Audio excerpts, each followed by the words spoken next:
dulu ya? Sudah? Ya sudah. Oke. Ya. Jauh di dusun yang kecil, di situ rumahku. Lama sudah ku tinggalkan, aku rindu.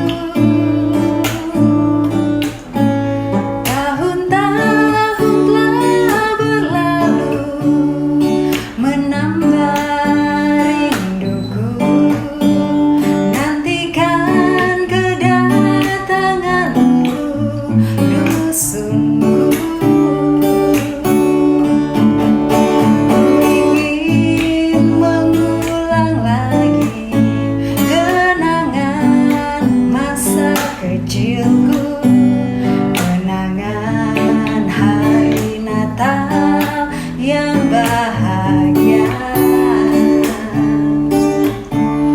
Ku nyalakan lilin-lilin, ku nyalakan lenteraku, kenangan Natal di dusun yang kecil.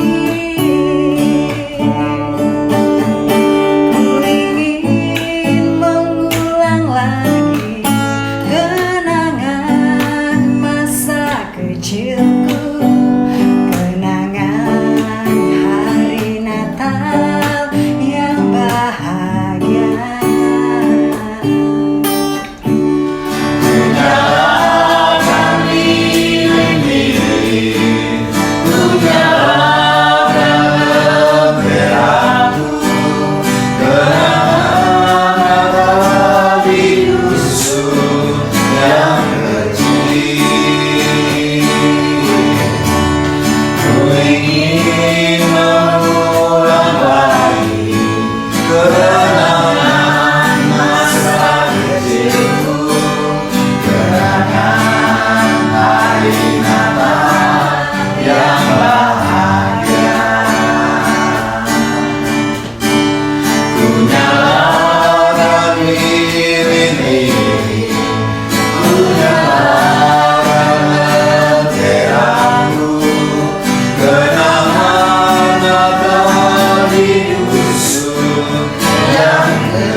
Merry Christmas Bapak Ibu, saudara-saudari, adik-adik yang dikasihi Tuhan. Selamat berjumpa lagi di hari bahagia, hari Maulid Tuhan Yesus Kristus, di hari Minggu 25 Desember tahun 2022. Marilah kita rayakan hari kelahiran Tuhan Yesus 2022 tahun lalu di Bethlehem dengan hati yang penuh sukacita, karena kita menyambut lahirnya Raja di atas segala raja. Mari kita fokus kepada Tuhan dan mari kita buka dalam doa. Kita berdoa bersama. Bapa di surga, selamat hari ulang tahun Tuhan Yesus pada hari ini. Kami bersyukur karena kami semua diberikan kesempatan yang sangat berharga di hari ini untuk merayakan hari Maulid Tuhan Yesus, di mana pada 2022 tahun yang lalu Tuhan datang ke bumi sebagai seorang bayi di kandang di kota Bethlehem, di tanah Yudea, Israel. Terima kasih Tuhan buat kedatangan-Mu, dan hari ini kami mau memuji dan menyembah-Mu dengan penuh sukacita. Dan jadilah ibadah Hari Raya Maulid Tuhan Yesus pada hari ini di dalam nama-Mu Tuhan Yesus, Juru Selamat kami yang telah mengajar kami berdoa bersama-sama. Bapa kami yang di sorga, dikuduskanlah nama-Mu. Datanglah kerajaan-Mu, jadilah kehendak-Mu di bumi seperti di sorga. Berikanlah kami pada hari ini makanan kami yang secukupnya, Dan ampunilah kami akan kesalahan kami, seperti kami juga mengampuni orang yang bersalah kepada kami. Dan janganlah membawa kami ke dalam pencobaan, tetapi lepaskanlah kami dari segala yang jahat. Karena Engkaulah yang mempunyai kerajaan dan kuasa dan kemuliaan sampai selama-lamanya. Amin. Kita akan memasang lilin Natal. Dan mari kita semua, kalau ada lilin silakan dipasang ya.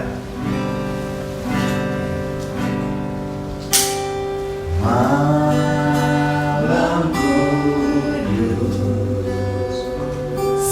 sunyi senyap, Bintang menggemerlap. bintangku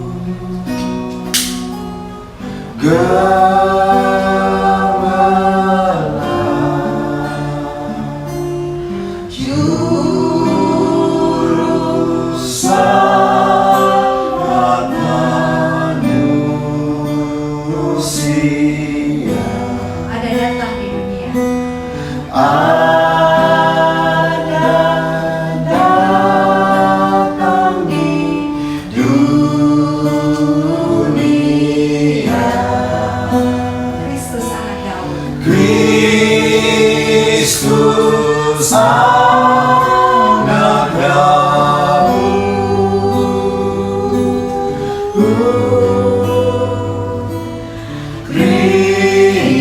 Kristus anak Daud.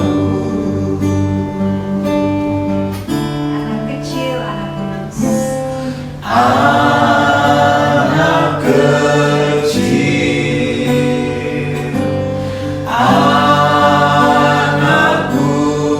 Tuhanku penebus. Tuhanku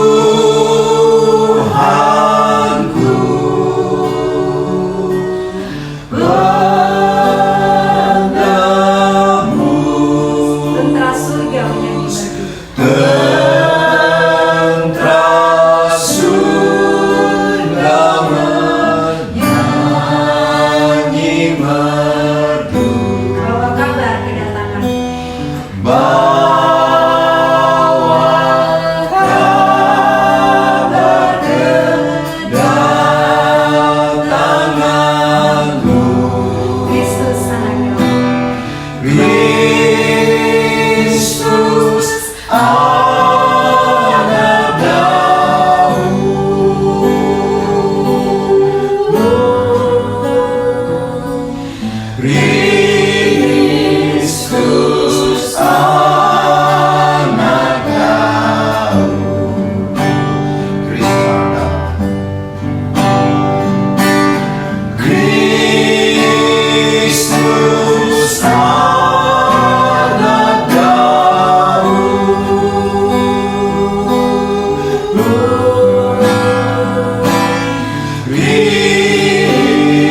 Kristus anak Daud. Istilah Kristus Daud. Kristus anak Daud.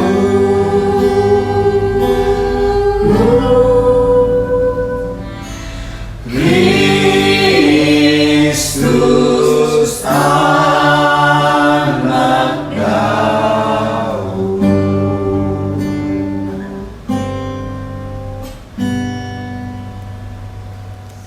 Bapak Ibu, saudara-saudari dan adik-adik yang dikasihi Tuhan, setelah kita tadi memuji Tuhan, sekarang saatnya pemberitaan firman Tuhan yang akan diambil dari kitab Injil Lukas pasal 2 mulai dari ayat 8 sampai 20.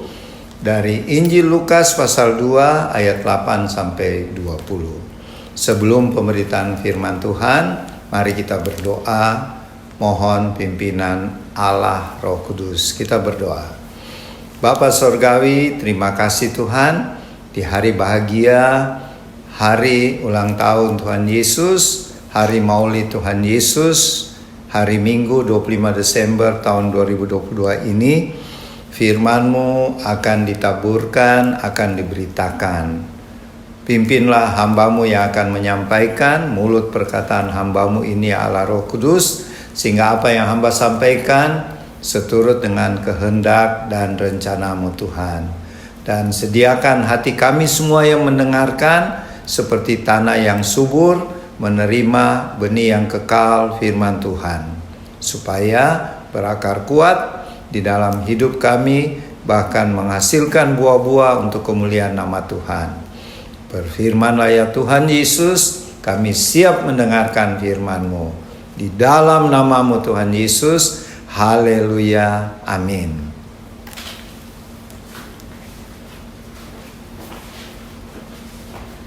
Lukas pasal 2 ayat 8-20. Gembala-gembala. Di daerah itu ada gembala-gembala yang tinggal di padang menjaga kawanan ternak mereka pada waktu malam.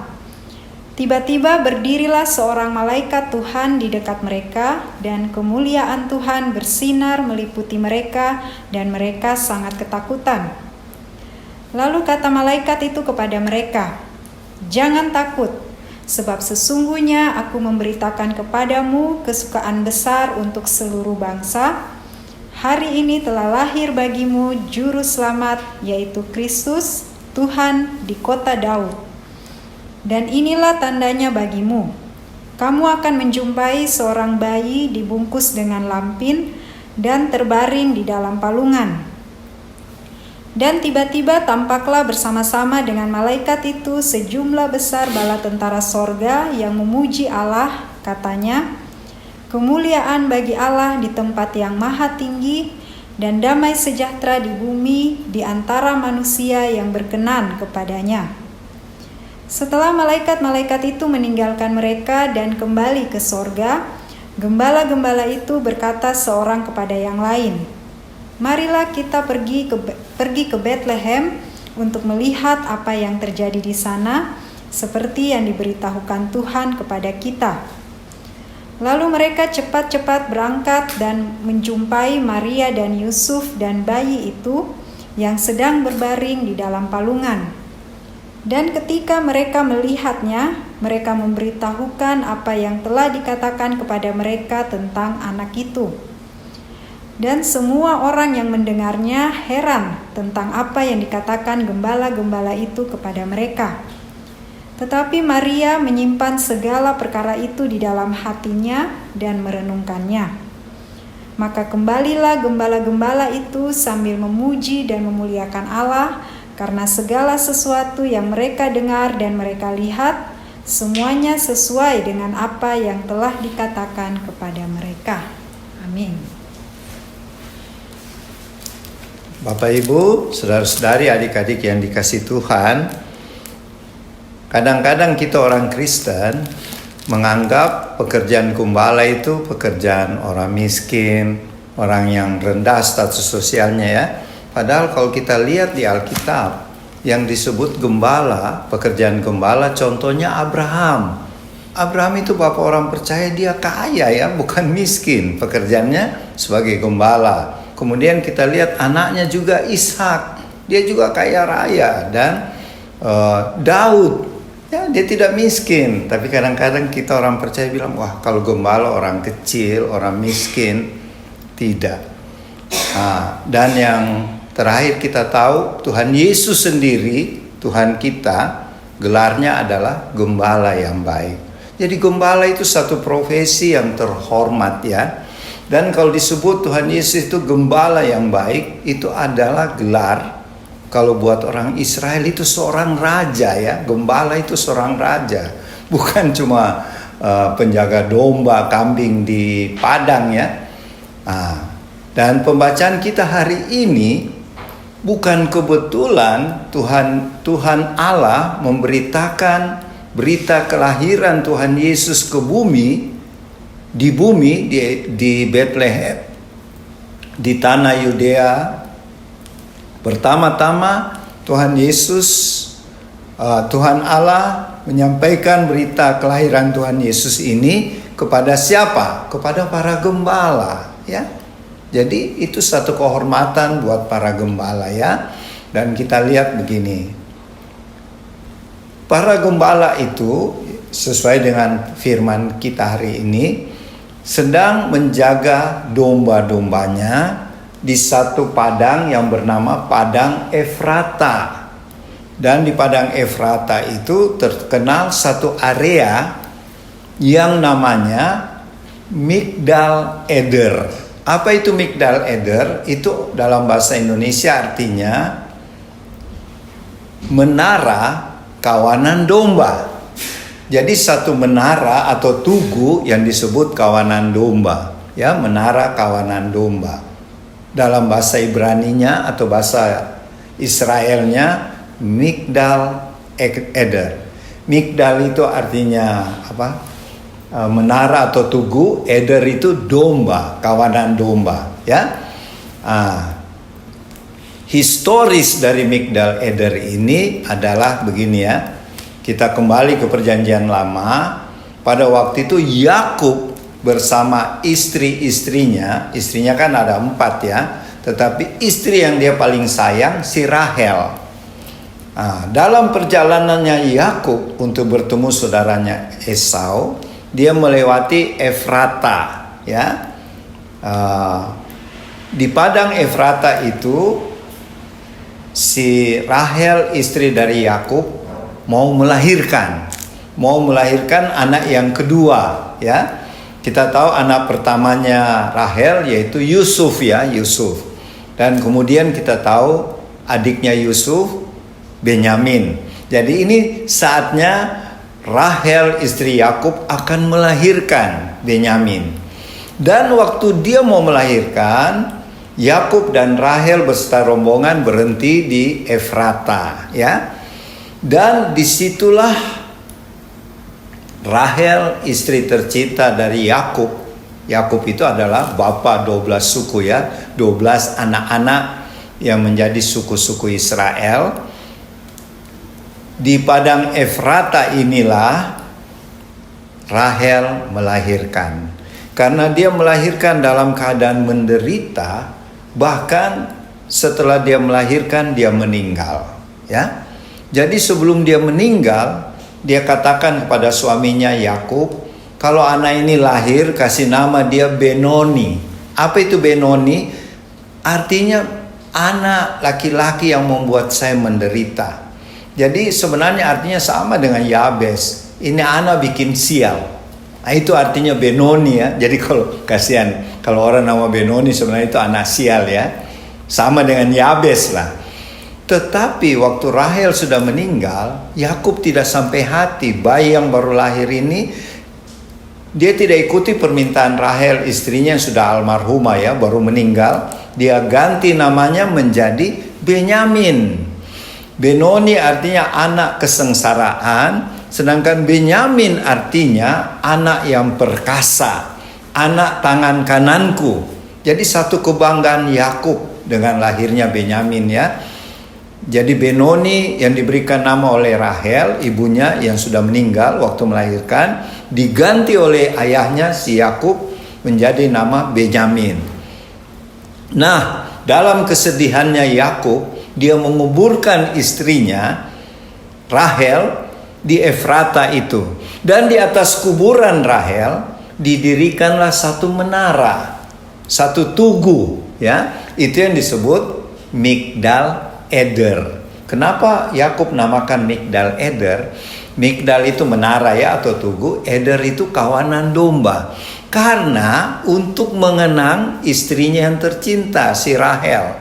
Rahel itu kalau bahasa Ibrani Rahel, dalam bahasa Indonesia artinya domba betina, ya. Jadi orang nama Rahel itu artinya domba betina, ya. Nah, untuk mengenang istri terkasih yang baru meninggal, didirikanlah kuburannya, dan di atas kuburannya ada satu menara yang bernama, dia namakan Migdal Eder, menara kawanan domba. Dan kita kembali ke bacaan tadi, di Migdal Eder inilah sebenarnya Tuhan Yesus lahir, ya. Tuhan Yesus lahir di area Migdal Eder ini, di area kuburan Rahel. Tapi kalau kita kembali sejenak lagi, flashback di masa perjanjian lama, kakak Benyamin yaitu Yusuf ya, pada waktu dia dijual oleh saudara-saudaranya, pertama dia dibuang ke sumur, di satu sumur, kemudian saudara-saudaranya jual kepada orang-orang Arab atau pedagang Ismail. Dan satu saat pedagang Arab ini atau Ismail ini membawa Yusuf ke Mesir. Itu ceritanya panjang lagi ya, tapi saya persingkat saja.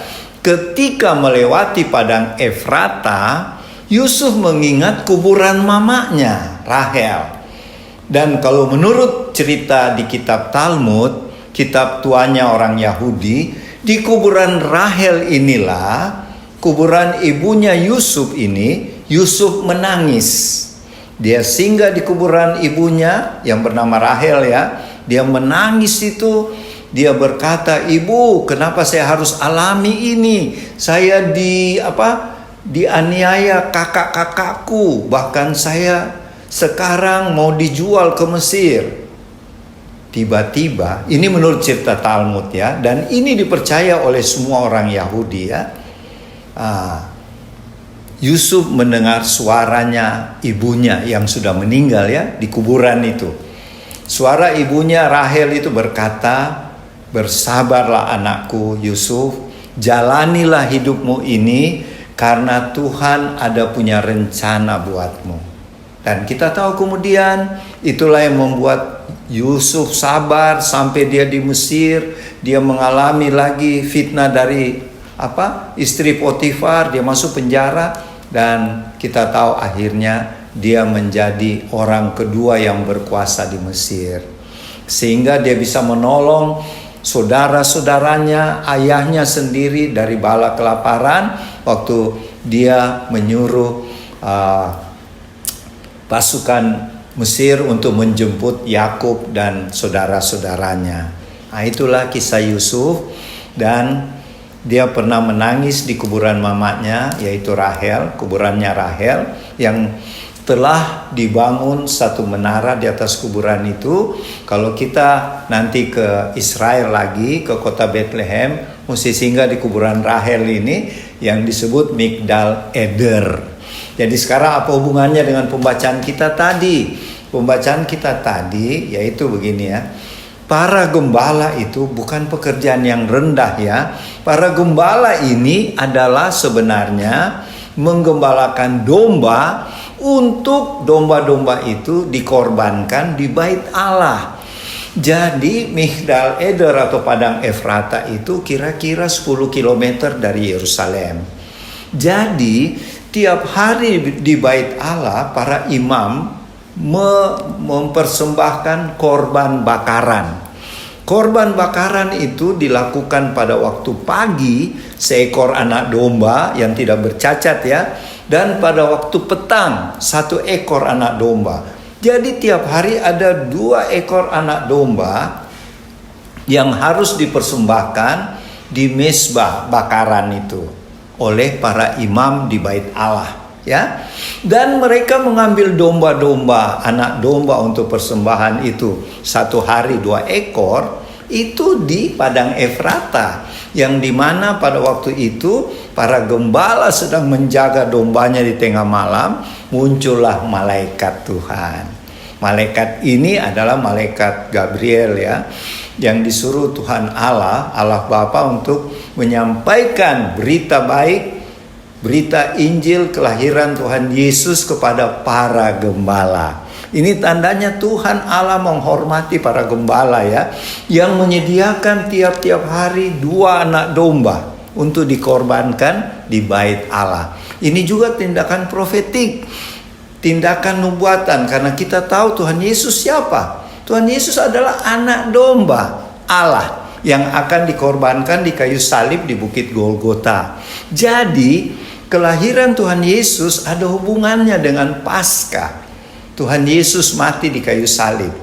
Nah, para gembala yang menjaga domba-domba Tiba-tiba tengah malam muncul malaikat. Mereka ketakutan karena malaikat ini bersinar terang silau ya. Mereka jadi silau. Dan malaikat itu berkata, jangan takut, karena aku menyampaikan berita kesukaan yang besar buat seluruh bangsa Israel ini, maksudnya ya. Hari ini malaikat katakan sama para gembala, hari ini telah lahir bagimu juru selamat. Kalau bahasa Israelnya Mesias. Hari ini lahir bagimu Mesias, yaitu Kristus Tuhan di kota Daud. Kota Daud di mana? Bethlehem. Orang tahu Daud itu lahir di Bethlehem. Apa artinya Bethlehem? Rumah roti, ya. Tuhan Yesus siapa? Roti hidup. Jadi ada kaitan semua ya, bukan kebetulan. Ini sudah dirancang oleh Tuhan ya. Jadi malaikat berkata, jangan takut, karena saya mau menyampaikan berita gembira. Hari ini sudah lahir Mesias, juru selamat ya, yaitu Kristus Tuhan di kota Bethlehem, di kota Daud. Dan inilah tandanya bagimu. Ini penting, perhatikan Bapak Ibu saudara-saudari. Apa tandanya? Kamu akan menjumpai seorang bayi dibungkus dengan lampin dan terbaring di dalam palungan. Nah, jadi para gembala ini sudah mengerti apa itu kain lampin, apa itu palungan. Jadi kalau Tuhan memberi tanda, tidak bikin bingung orang ya. Buktinya ini Tuhan suruh malaikat Gabriel kasih tahu sama para gembala, kasihan yang lagi jaga-jaga domba tengah malam ini, sampai tengah malam, bahwa hari ini lahir Yesus juru selamat yang namanya Immanuel ya, di kota Daud, kota Bethlehem. Tandanya ini, perhatikan para gembala, kamu akan lihat seorang bayi di atas palungan, berbaring di dalam palungan dan dibungkus dengan kain lampin. Apa itu? Saya jelaskan ya. Para gembala tahu, karena domba-dombanya itu kalau malam atau kalau hujan, mereka bawa istirahat domba-dombanya di kandang domba. Bukan kandang domba seperti di kartu-kartu Natal ya, atau di drama tonil anak-anak. Kandang domba pada waktu Tuhan Yesus lahir itu goa. Satu goa, bukan satu pondok ya. Biasa kita lihat orang Majus bawa persembahan di satu pondok, di situ ada Yusuf, Maria, ada Tuhan Yesus di palungan. Apa itu palungan? Palungan itu tempat makanan, minumnya domba-domba. Itu satu ya. Fungsinya palungan atau manger. Ya, ada lagunya Away in Manger. Manger atau palungan itu fungsinya untuk tempat makan, minumnya domba-domba itu. Dan fungsi kedua, kalau ada induk domba mau melahirkan, gembala-gembala ini yang jaga di padang Efrata bawa kemana? Ke kandang dan dibawa ke palungan. Jadi palungan itu yang tadi tempat makan dikeringkan dulu, dibersihkan dulu, baru induk domba itu yang mau melahirkan ditaruh di palungan itu. Dan kemudian lahirlah anak domba.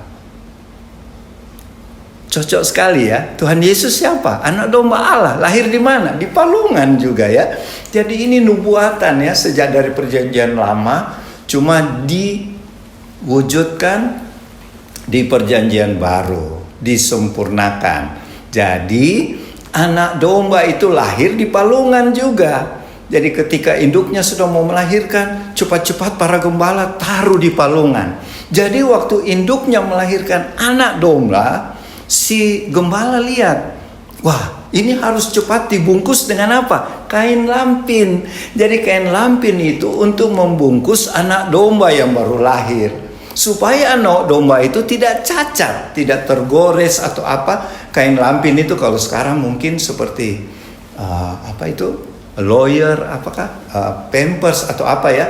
Tapi itu kain lampin sebenarnya khusus buat anak domba yang baru lahir. Jadi begitu anak domba itu baru lahir dari induknya, langsung dibungkus. Nah, Tuhan Yesus juga waktu baru lahir seperti anak domba ya, kasihan ya. Seperti anak binatang, anak hewan. Langsung Maria bungkus dia dengan kain lampin. Kenapa kita tahu? Karena malaikat yang kasih tahu sama para gembala.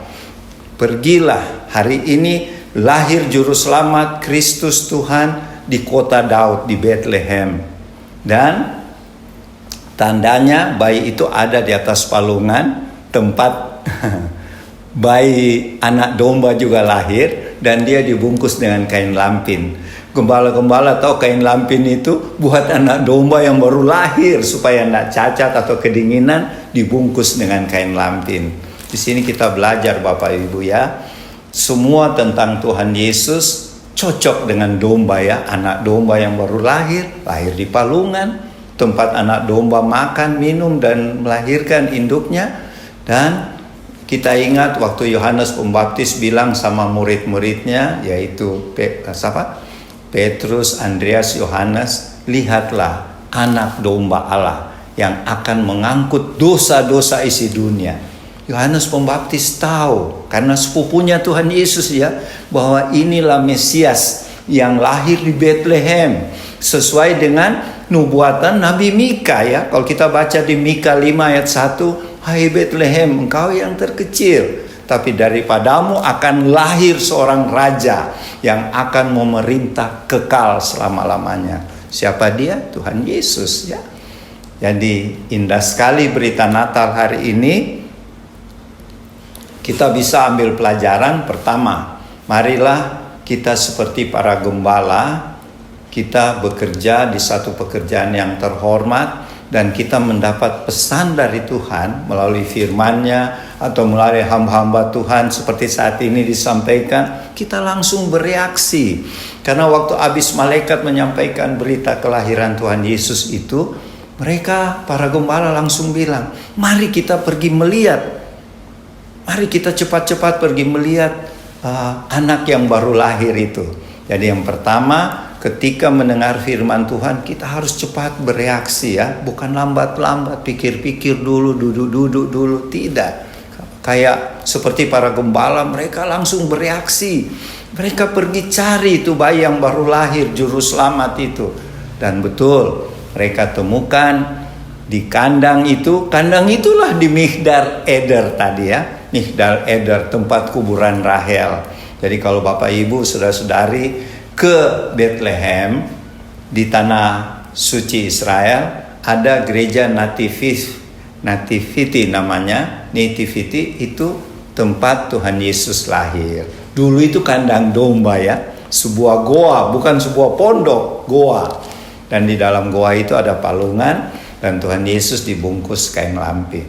Kemudian gembala-gembala itu pergi cari, mereka ketemu di goa itu dan mereka menyembah. Dan para gembala menyampaikan sama Yusuf dan Maria apa yang dikatakan oleh para malaikat tadi.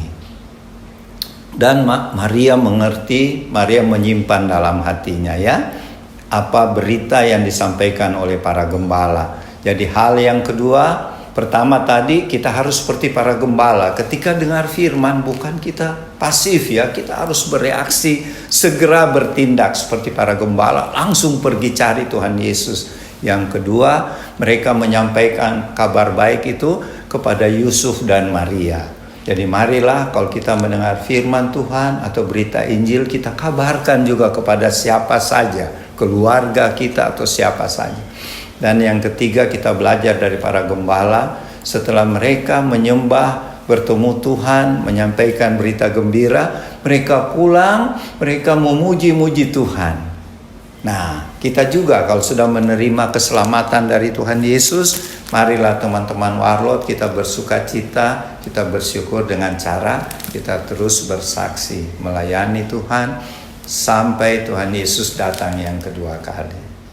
Selamat siang Bapak Ibu, saudara-saudari tim Warlot di rumah. Kita jumpa lagi di hari Natal ini. Selamat Natal. Sebelumnya saya lanjutkan sedikit penjelasan, menambah saja melengkapi apa yang Opa katakan. Selamat Natal. Kita berterima kasih pada Tuhan, kita masih hidup di perkenanan Tuhan sampai tanggal tahun ini, yaitu Desember, mengikuti perayaan Natal, memperingati lahirnya Tuhan Yesus. Bapak Ibu di rumah, saya sedikit menambah saja apa yang Opa katakan. Sebenarnya ayat ini, pasal ini, cerita gembala-gembala banyak kita bisa timbah apa sebenarnya dalam hidup kita bisa ambil dari cerita firman gembala-gembala yang diberitahu oleh para malaikat. Mereka sedang menjaga kawanan domba, malaikat datang, ya. Tapi sekali ini saya mengambil dari beberapa versinya yang kita bisa bawa dalam kehidupan kita. Karena kami orang supernatural, jadi saya mulai dengan supernatural, yaitu supernatural kita adalah manusia natural, ya, gembala-gembala, ya, natural kita bekerja menggembalakan domba, ya. Tuhan datang dengan supernaturalnya. Kita tahu Tuhan kita adalah Tuhan yang supernatural, dan Tuhan juga yang natural. Dia sudah jadikan dirinya secara natural, ya. Kelahirannya kali ini dimulai kita baca dengan gembala-gembala. Supernatural kadang-kadang kita saat zaman sekarang kita menjadi pertanyaan, apakah itu bisa? Kalau Tuhan yang menciptakan kita, Dia sudah mengatakan kelahirannya juga Dia menyatakan bukan dengan mimpi tetapi dengan nyata. Tapi Tuhan adalah Tuhan yang bisa merubah keadaan menjadi natural di dalam supernaturalnya. Supaya kita mengerti Tuhan itu bisa natural, bisa menjadi supernatural dalam pengertian manusia. Nah, itu gembala-gembala yang kita baca cerita, mereka mengalami itu, ya. Kalau itu bisa dialami oleh gembala, kita juga zaman sekarang bisa mengalaminya. Itu satu. Yang kedua, cerita gembala adalah di situ saya bawa pada status sosial.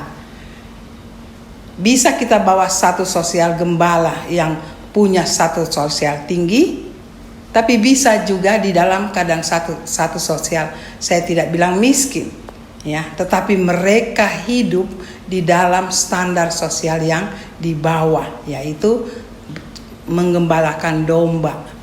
Daud dengan kakak-kakaknya, ya. Daud menggembalakan. Dia jauh dari kakak-kakaknya yang status sosialnya agak tinggi. Kita juga cerita mengenai kelahiran Tuhan Yesus. Di situ kita bisa juga lihat. Di situ ada cerita orang Majus, ya, ada cerita Herodes. Itu status sosial kalau kita bawa.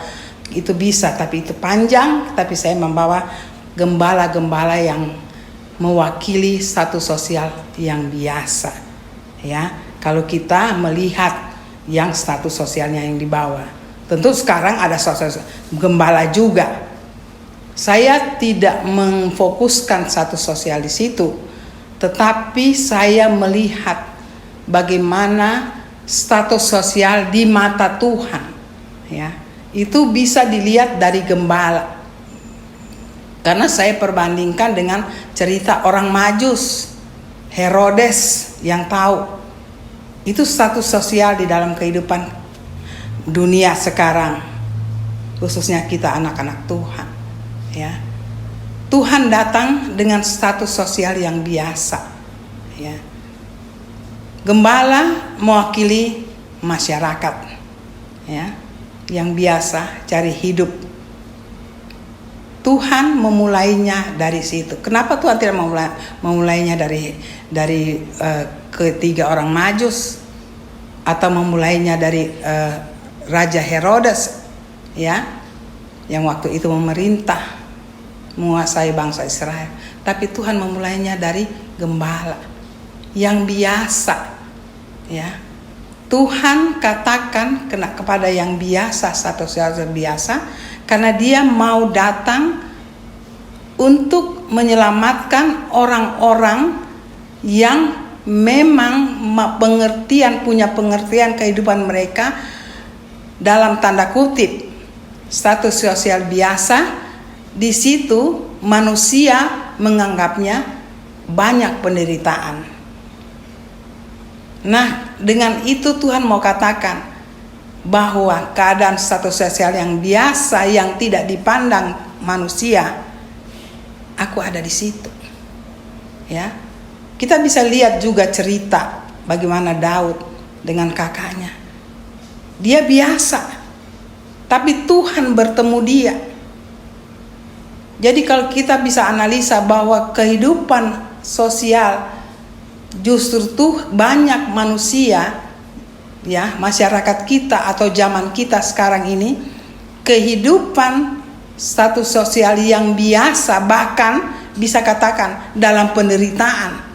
Ya, saya coba menalar, saya renungkan, karena banyak kita ketemu tidak menjadi satu dalil atau rumus hanya orang menderita yang bisa ketemu Tuhan, tidak. Tetapi banyak bertemu di dalam pelayanan kita, melihat kehidupan, melihat pribadi Tuhan, hebatnya kekuasaan Tuhan, ya, bagaimana Tuhan menyatakan diri pada orang, anak-anak ciptaannya, khususnya anak Tuhan, itu lebih banyak di dalam keadaan kita, tanda kutip, adalah penderitaan. Itu lebih mudah kita menangkap Tuhan di situ. Nah, Tuhan memulainya dalam cerita kita ini, bahwa dia datang, dia memulainya daripada masyarakat biasa. Ya. Bahkan malam. Kenapa malam? Ya, orang Majus juga jalan, lihat bintang malam. Kalau untuk saya ada, tapi saya tidak kupas itu. Itu ada pengertian yang lain, ya, bisa. Ya, kenapa harus malam? Mereka lihat bintang. Saya tidak kupas itu. Ya, sekarang kita ada di gembala-gembala. Tuhan datang dengan segala kemuliaannya. Dia mau katakan pada gembala bahwa aku datang membawa kabar melalui malaikat, kabar berita yang bisa membuat kita awalnya, kalau ke Tuhan datang, selalu kita datang dengan pertama takut. Secara manusia kita takut, tidak pernah melihat demikian. Tetapi selalu waktu kata-kata pertama yang keluar itu selalu ketakutan. Kita manusia biasa, tidak pernah melihat hal demikian. Apalagi gembala-gembala di dalam malam, tengah malam, tiba-tiba terang benderang. Nah, Tuhan mau katakan, itulah aku, beda dengan kamu. Kalau aku datang dengan segala kemuliaanku, tidak ada penolakan. Karena apa? Tuhan sendiri yang datang. Dia yang menciptakan, dia berotoritas, dia datang pada ciptaannya. Kalau dia sudah datang, pasti urapan itu ada. Kalau kita dibawa di zaman sekarang, apakah kita bisa mengetahui Tuhan datang dengan iblis yang datang atau manusia datang? Kita bisa. Karena apa? Kita sudah lebih banyak dekat dengan Tuhan. Kita belajar firman-Nya. Di situ kita bisa melihat mana Tuhan, mana manusia biasa, mana iblis. Nah, gembala-gembala datang, ya, melihat, bertemu dengan satu kemuliaan yang besar. Karena mereka kosong, ya, biasa, bekerja biasa. Nah, begitulah cara Tuhan datang dengan supernaturalnya. Saya sedikit menekankan di situ bahwa supernatural bisa membawa kita melihat natural itu dengan pesan yang luar biasa.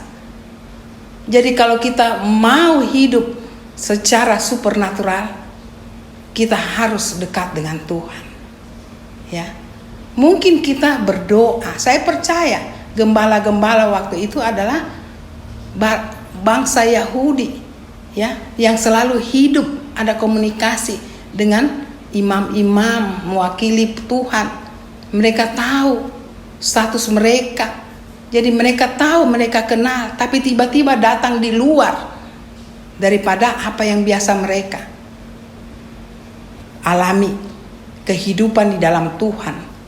Nah, sekarang kita di zaman sekarang, ya, banyak sekali perbedaan yang kita bisa harus tahu lebih dulu. Kita harus kenal Tuhan lebih dulu. Hidup dengan Dia, mengetahui ada firman yang membimbing kita.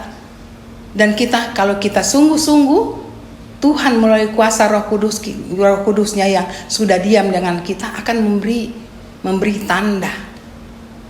Dan kita akan terima seperti gembala-gembala datang, memberikan satu hal yang tidak kita tidak bisa nalar kita manusia mencernanya. Nah, itulah Tuhan. Apakah hanya sampai di gembala-gembala untuk menyatakan sesuatu yang hebat? Sekarang tidak ada. Kita harus contoh di situ. Ya, hidup kita adalah hidup supernatural. Harus ada supernatural. Karena kita dekat dengan Tuhan. Ada Alkitab, firman yang membimbing. Ya, seperti waktu gembala-gembala, mereka adalah bangsa Yahudi, agama Yahudi yang asal mulanya Tuhan menjamah mereka dengan segala macam peraturan, itu semua dari Tuhan. Ya, ada hukum-hukum, tapi sekarang tiba-tiba datang. Ya, mereka memang takut karena tidak pernah. Kita pun demikian. Kalau Tuhan sudah datang dengan supernaturalnya, asal kita betul-betul dengan Dia di dalam kehidupan kita hari-hari. Jadi kalau Tuhan mau berbicara sesuatu, Dia akan memberi tanda. Seperti para malaikat, para gembala melihat malaikat. Nah, kita tertantang zaman sekarang. Apakah supernatural hanya punya gembala? Zaman sekarang bisa juga itu terjadi. Kita harus masuk di dalam Tuhan secara supernatural waktu kita berdoa. Karena di dalam supernatural itu kita bisa melihat Tuhan. Kita mendengar Tuhan berbicara. Kenapa Bapak Ibu saya tekankan di sini? Karena tidak lama lagi dunia akan berakhir. Tuhan tidak pernah kaget-kaget mengatakan, dunia ini akan berakhir. Ya. Terus tiba-tiba datang, terjadi malapetaka. Tidak, Tuhan tidak begitu. Tuhan sangat mengasihi ciptaannya. Apalagi yang percaya padanya. Dia akan memberitahukan, tapi itu masuk di dalam pengenalan dengan Tuhan. Pengenalan dengan Tuhan Yesus, pribadinya. Ya. Nah, di situ kita akan bertemu supernaturalnya. Dia akan memberitahukan, seperti waktu memberitahukan kelahirannya. Sekarang Dia memberitahukan kedatanganku sudah dekat. Kita banyak melihat di sosmed. Memang kalau orang yang biasa, manusia biasa, tidak masuk akal. Tapi kita anak-anak Tuhan punya rambu, punya tanda di dalam Tuhan. Hidup bersama Tuhan. Dia akan memberitahukan, sebentar lagi aku datang. Sebentar lagi Tuhan Yesus, Tuhan malaikat memberi tanda kepada gembala. Kamu pergi ke suatu tempat, ya, di sana ketemu akan ada bayi dalam palungan dengan kain lampin. Yang tadi saya tidak ulang karena Opa sudah jelaskan. Tapi saya coba bawa ini secara supernatural yang Tuhan datang terhadap gembala. Sekarang Tuhan juga bisa datang pada kita dalam masalah apapun. Saya lebih menekankan pada kedatangan Tuhan yang kedua. Mari kita siapkan hati kita bahwa Tuhan datang dengan caranya, dengan supernaturalnya, dengan rambu-rambunya. Saya ulang, kita tidak bisa mengerti kalau kita tidak bergaul dengan Tuhan. Kalau kita bergaul, kita akan dikasih lihat tanda kapan waktunya, ya. Tanda-tanda itu memberi bahwa waktunya tidak lama. Mari kita tertantang dengan apa yang Tuhan kita memperingati kelahiran Tuhan yang dimulai dengan gembala-gembala, berita dari malaikat dari surga, ya. Sekarang berita kedatangan Tuhan. Mari kita seperti gembala. kita hidup rendah hati, hidup bersekutu dengan Tuhan, hidup dalam persekutuan. Tadi ini gembala-gembala, jadi mereka bersekutu. Ya, kita harus tidak boleh jauh dalam persekutuan dengan Tuhan, dengan teman-teman kita seiman. Di situ banyak hal yang Tuhan berbicara. Di akhir zaman ini Tuhan katakan, tidak lama aku datang. Kita persiapkan diri kita menyambut kedatangan Tuhan sambil kita merenungkan kedatangan Tuhan yang begitu hebat melalui berita dari gembala-gembala. Ya, mari kita ambil satu garis bahwa memang betul Tuhan kita adalah Tuhan yang supernatural. Kita harus masuk dengan Dia. Dia akan berbicara banyak dengan kita asal kita mau menyerahkan seluruh kehidupan kita diatur oleh Tuhan sendiri. Hanya itu yang saya katakan, bahwa hidup kita adalah diatur oleh Sang Pencipta kita, yaitu Tuhan Yesus sampai pada akhir dunia ini. Kiranya Tuhan memberkati kita. Saya ucapkan selamat Natal, menyongsong tahun baru seminggu kemudian tanggal 1 Januari 2023. Tuhan Yesus memberkati. Kiranya Bapak Ibu bisa merenungkan ini menjadi berkat yang luar biasa bagi kita memasuki tahun 2023. Tuhan Yesus memberkati. Maranatha. Bapak Ibu, saudara-saudari dan adik-adik yang dikasihi Tuhan, setelah kita tadi mendengarkan firman Tuhan, marilah kita seperti para gembala yang terus meresponi berita Natal ini seperti yang mereka terima dari malaikat. Kita juga meresponi dengan memberitakan Injil kepada sesama kita dimanapun kita ditempatkan Tuhan. Dan marilah kita siapkan hosti dan anggur. Di hari Natal bahagia ini kita melakukan perintah Tuhan, mengingat akan pengorbanannya di kayu salib. Mari kita berdoa.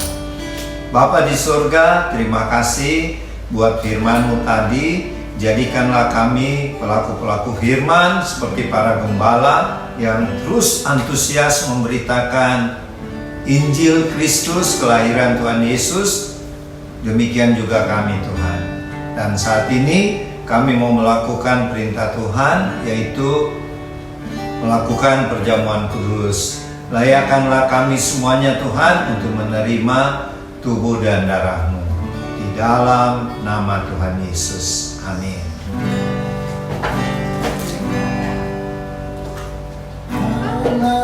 Hear the angels sing, new kings born today, and then we live forevermore because of Christmas Day.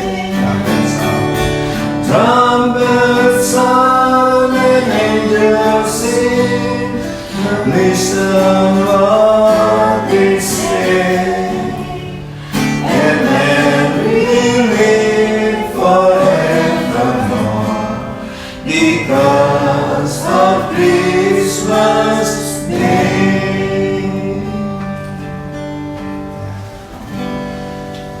Setelah terima hosti dan anggur, silakan kalau hostinya ada firman Tuhan dibaca masing-masing di rumah, dan kami juga di House of Farlot, Sentul City. 1 Korintus 13 ayat 6. Ia tidak bersukacita karena ketidakadilan, tetapi ia bersukacita karena kebenaran.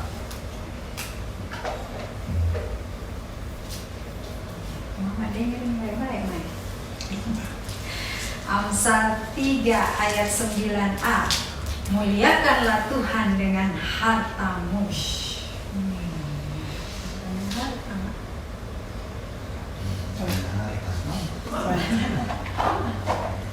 Berkatilah siapa yang menganiaya kamu, berkatilah dan jangan mengutuk. Minggu lalu dia nggak dapat itu. Harus memberkati. Hanya berkati di hari Natal. Mazmur 59 ayat 17b.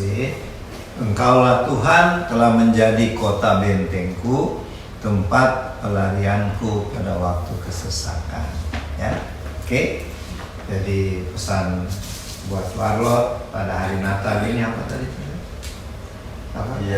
Ia tidak bersuka cita Nah, karena iya. ketidakadilan. Kalau kita melihat ketidakadilan terjadi di bangsa kita atau di bangsa lain, kita tidak boleh bergembira ya, malah kita bersedih dan mendoakan supaya keadilan itu bisa ditegakkan. Terus gitu apa? Muliakan Tuhan dengan Ya. hartamu. Dan ketika kita menerima berkat-berkat banyak dari Tuhan, terlebih di hari Natal, nanti di tahun baru lagi, kita harus memuliakan Tuhan dengan harta yang kita terima. Punya terakhir, berkatilah siapa yang menganiaya, membuli kita, jangan kita balas juga dengan kejahatan atau aniaya, tetapi kita mendoakan dan memberkati dia. Dan terakhir, sebab kita percaya Tuhan Yesus, Raja Shalom, Raja atas segala raja, tempat perlindungan kita. Ya, mari kita angkat hosti yang adalah tubuh Tuhan Yesus. Dan firman Tuhan berkata, dan ketika Tuhan Yesus dan murid-muridnya sedang makan, Tuhan Yesus mengambil roti, mengucap berkat, memecah-mecahkannya, lalu memberikannya kepada murid-muridnya dan berkata, ambillah, inilah tubuhku. Kita ucapkan sama-sama di hari Natal 25 Desember 2022 ini, kami bersyukur Tuhan buat pengorbanan Tuhan Yesus sebagai anak domba Allah di atas kayu salib di Bukit Golgota, yang sudah menganugerahkan pada kami keselamatan, hidup yang kekal, dan tubuh jasmani kami yang sehat dan kuat untuk kami pakai melayani Tuhan, bersaksi tentang kasih dan kemurahan-Mu. Kami terima tubuh-Mu Tuhan di dalam nama Tuhan Yesus. Silahkan makan di dalam nama Tuhan Yesus.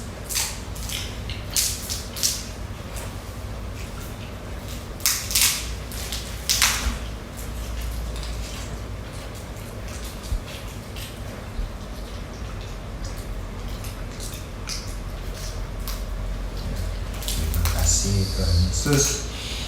Kita angkat cawan perjamuan. Firman Tuhan berkata, sesudah itu Tuhan Yesus mengambil cawan, mengucap syukur, lalu memberikannya kepada murid-muridnya, dan mereka semuanya minum dari cawan itu.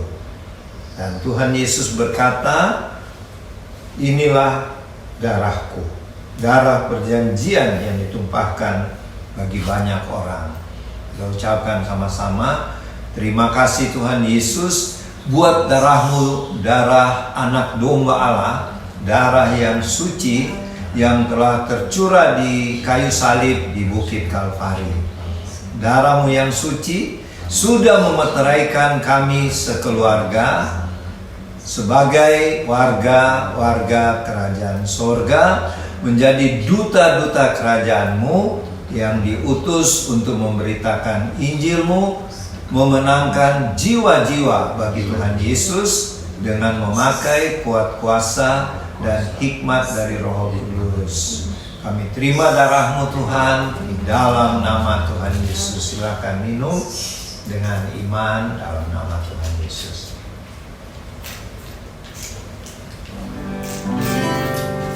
Dan mari kita memuji Tuhan setelah menerima tubuh dan darah Tuhan Yesus. Long time ago in Bethlehem, so the Holy Bible says,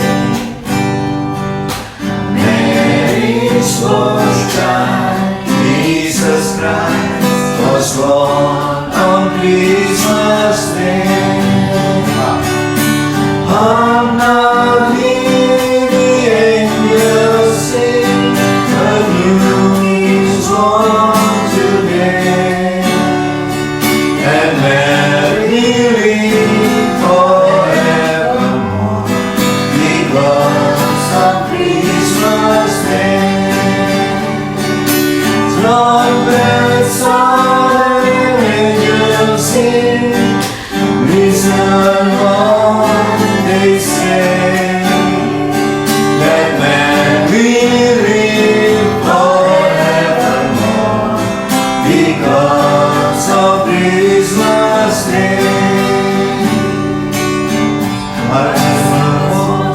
They float by night,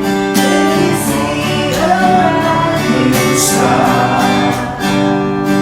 Then hear a choir of angels sing. Music seems to come from afar. How now hear the angels sing. The new is born today. And then we live forevermore because of Christmas Day. Trumpets sound and angels sing. Listen what they say. And then we live forevermore because of Christmas Day. Oh, now hear the angels sing. A new King's born today. And then we live forevermore because of Christmas Day. Trumpets sound, angels sing. Listen what they say. That man will live forevermore because of Christmas Day. Bapa di surga, terima kasih karena pada hari raya, hari Maulid Tuhan Yesus Kristus pada hari ini, hari Minggu 25 Desember 2022, kami keluarga Warlot Ministry bisa merayakan hari ulang tahunmu ini Tuhan Yesus. Kami sama-sama mengatakan selamat ulang tahun Tuhan Yesus, happy birthday Tuhan Yesus. Dan ajarlah kami untuk selalu mengingat-ingat akan kedatanganmu yang kedua kali di awan-awan permai sebagai Raja di atas segala raja, bukan lagi sebagai bayi di Bethlehem. Sehingga kami akan terus berdoa dan berjaga-jaga sambil kami terus bersaksi dan melayani Tuhan, melayani sesama kami, sehingga pada waktu pengangkatan nanti banyak jiwa-jiwa yang mengalami pengangkatan. Kami doakan pemerintah bangsa kami Tuhan, berkatilah Bapak Presiden Joko Widodo sekeluarga, berkati juga Wakil Presiden Bapak Ma'ruf Amin sekeluarga, dan berkatilah semua pejabat-pejabat tinggi negara, baik sipil, TNI dan Polri, dan juga semua anggota DPR, baik yang bertugas di pusat Jakarta, bahkan sampai ke pelosok-pelosok desa. Curahkanlah kepada pejabat-pejabat negara kami Tuhan, roh takut akan Tuhan, pemerintahan yang bersih dan adil, sehingga bangsa kami semakin dipromosi oleh Tuhan. Meskipun dunia sedang mengalami krisis moneter, krisis keuangan, tetapi oleh kemurahan Tuhan bangsa kami tidak mengalami. Kami berdoa buat keadaan bangsa kami, rakyat Indonesia. Kasihanilah kami Tuhan, jauhkanlah dari semua bencana-bencana seperti gempa bumi, banjir, tsunami, dan lain-lain, juga termasuk segala macam sakit penyakit. Kami percaya COVID-19 ini segera habis dan kami hidup di dalam keadaan aman dan penuh sukacita.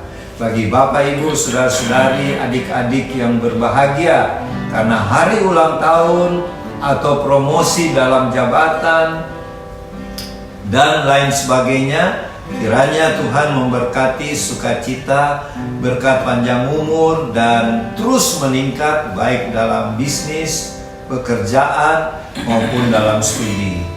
Dan bagi saudara-saudara kami, Bapak Ibu yang sedang dalam keadaan sakit, baik yang dirawat di rumah sakit maupun di rumah sendiri. Tuhan, kiranya kami nyatakan oleh bilur-bilur-Mu Tuhan Yesus, penyakit apapun sembuh sekarang di dalam nama Tuhan Yesus. Berkatilah para dokter, para perawat, dan obat-obatan yang diberikan untuk mempercepat proses recovery.